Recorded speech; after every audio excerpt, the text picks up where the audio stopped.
Gempa bumi kuat bermagnitud 6.8 menggegarkan perairan Sabah pada 12.57 tengah malam tadi, namun tidak mencetuskan ancaman tsunami.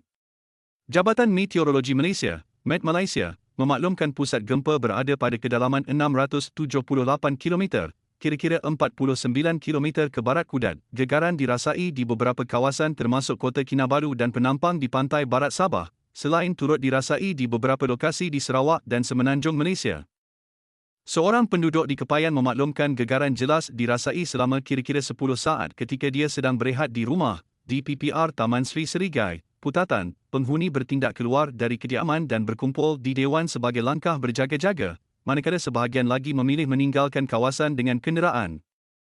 Sementara itu, pihak bomba mengesahkan tiada panggilan kecemasan diterima setakat ini dan rondaan pemantauan sedang dijalankan bagi memastikan keadaan kekal selamat serta terkawal.